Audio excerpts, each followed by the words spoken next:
विषयामध्ये आम्ही ना भारताचं संविधानाच्या बद्दल बोलत आहोत ना कोर्टाचा अवमान करत आहोत।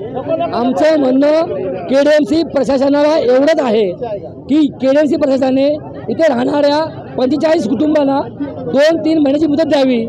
काल नोटीस देऊन तुम्ही आज घरं खाली करताय आणि ते ॲफिडेविट करून द्यायला तयार आहेत की येत्या 2 महिन्यात आम्ही आमची घरं खाली करून तुम्हाला देतो, तरी प्रशासन ऐकायला तयार नाही आणि हट्टापायी ते घर तोडायला आली आहेत।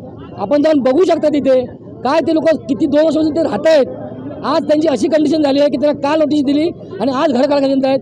त्यांना आत्महत्या करायची त्यांना पाळी आली आहे आणि काही जण जर त्यांना घराच्या खाली आज काढलं तर ते आत्महत्या करतील। आणि भारतीय जनता पार्टी ही नेहमीच जनतेच्या बाजूने राहिलेली आहे, म्हणून आम्ही आंदोलन करत आहोत। इथे या इमारतीमध्ये 42 कुटुंब राहतात, त्यांची लहान लहान मुलं आहेत, ते शाळेमध्ये जात आहेत। आज जर त्यांना बेघर केलं, आज मुलं शाळेत जातील कशी? आज तुम्ही बघितलं का रेड अलर्ट दिलं पावसाचा, या भर पावसामध्ये गरीब कुटुंब जातील कुठे?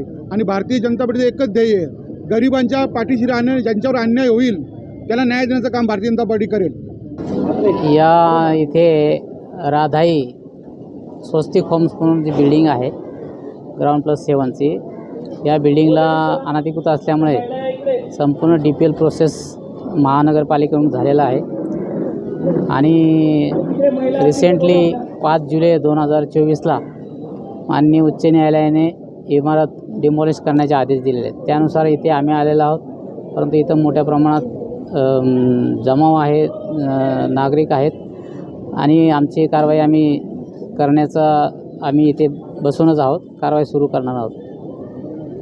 सर, न्यायालयाने आदेश दिला, नेमका काय वाद होता? अनधिकृत इमारत म्हणजे जागा मालकांचा हा वाद आहे तर नेमका काय वाद आहे? जागा मालकाची जागा आहे, त्याने त्याच्या जागेमध्ये दुसऱ्यांनी बांधकाम केलेलं म्हणून अशी तक्रार आहे। त्यानुसार अनधिकृत बांधकामच्या कायद्यानुसार संपूर्ण DPL पूर्ण केलेलं आहे। कोणार्क, अपना शहर अपनी बातें।